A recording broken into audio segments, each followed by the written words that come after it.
ఈ రోజే డౌన్లోడ్ చేయండి. మీ ఫేవరెట్ షోస్ చూడండి. Madam, courier madam.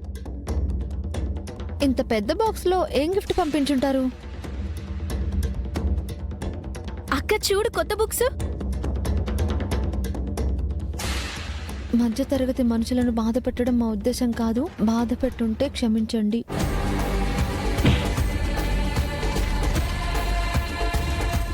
ఈ బాక్స్ ఎవరు పంపించారో నాకు తెలుసు.